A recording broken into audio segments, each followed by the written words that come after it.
युवा नेता मागील 2 वर्षांपासून शिवसेना पक्षात काम करत असून वर्धा विधानसभा प्रमुख, उपजिल्हा प्रमुख वर्धा व एसटी कामगार सेना विभागीय अध्यक्ष या विविध जबाबदारी मला पक्षाने दिली व त्यावर काम करण्याचा मी प्रामाणिकपणे प्रयत्न सुद्धा केला।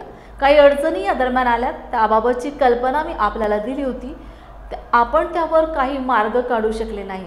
त्यासाठी मी 2 महिन्यांपूर्वी आपल्याला राजीनामा सुद्धा पाठवला होता, पण आपण तो राजीनामा मान्य न करता माझ्यावर प्रेम व विश्वास दाखवला, त्यासाठी धन्यवाद। आपण मला मातोश्रीवर बोलवत 2 ते 3 वेळा चर्चा केली, पण काही सकारात्मक निर्णय झाला नाही। त्यामुळे आता मी राजीनामा दिला अशी माहिती आज पत्रकार परिषदेत निहाल पांडे यांनी दिली। या पत्रकार परिषदेला मोठ्या संख्येने शिवसैनिक उपस्थित होते। उद्धव बाळासाहेब ठाकरे पक्षात मागील काही वर्षापासून कार्यरत आहोत।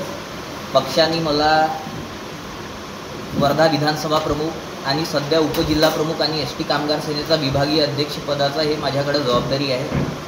मी 2दा पक्षासाठी उद्धव साहेबांसाठी यात्रा करत पाय तुडवत, एकदा रामटेकच्या राम मंदिर ते मातोश्री म्हणजे तब्बल 1000 किलोमीटरचा प्रवास आणि एकदा वर्धा येथून तर मातोश्रीपर्यंत असा 850 किलोमीटरचा प्रवास, असे 2दा वेगवेगळे कार्यक्रम घेऊन मी साहेबापर्यंत गेलो आहे आणि साहेबांच्या प्रत्येक भूमिकाला मी समर्थन केलं आहे।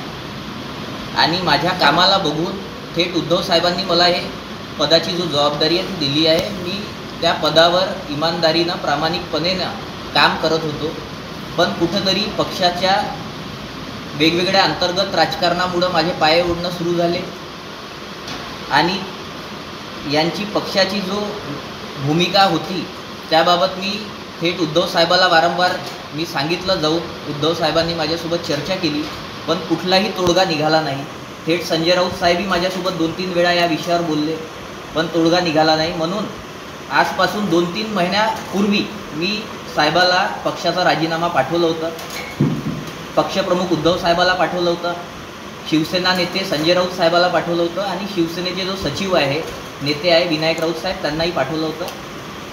ते राजीनामा पाठवल्यानंतर मला पुन्हा तिथून फोन आला मातोश्रीवरून आणि मला बोलवण्यात आलं। तिथं मी मातोश्रीत गेलो, उद्धव साहेब, संजय राऊत साहेब, विनायक राऊत साहेब सगळे बसले माझ्यासोबत। तब्बल 15-20 मिनटं चर्चा झाली। त्याच्यामध्ये मी जो पण होते म्हणजे कार्यकर्त्यावर कोणत्या पद्धतीनं अन्याय होऊन राहिला, महिलांवर कोणत्या पद्धतीनं अन्याय होऊन राहिला, हे सगळे विषय मी साहेबाला थेट सांगितले आणि साहेबांनी सांगितलं होतं आपण पॉझिटिव्ह निर्णय याच्यावर घेऊ। मग मी परत वर्धेला आलो, मग परत मला बोलवण्यात आलं, मी परत गेलो, परत उद्धव साहेब माझ्यासोबत बसले। असं किमान 2-3 वेळा माझी थेट उद्धव साहेबांसोबत चर्चा झाली, पण कुठलाही निर्णय साहेब या विषयावर घेऊ शकले नाही। आज म्हणून मी हे सगळ्या विषयाला कंटाळून राजीनामा तर मी दिलं होतं, पण पक्षानं माझा राजीनामा मान्य केला नाही।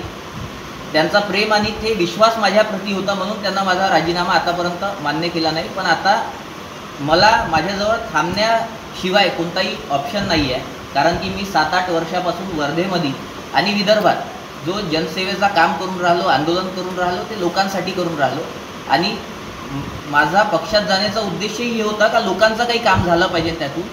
पण जर या पद्धतीचं नीच राजकारण ज्याला आपण म्हणतो हे होत आहे तर ते आम्हाला मान्य नाही आणि थेट साहेब याच्यावर काही निर्णय घेऊ शकले नाही याची आम्हाला खंत आहे, म्हणून आज एक राजीनामा देऊन राहिलो।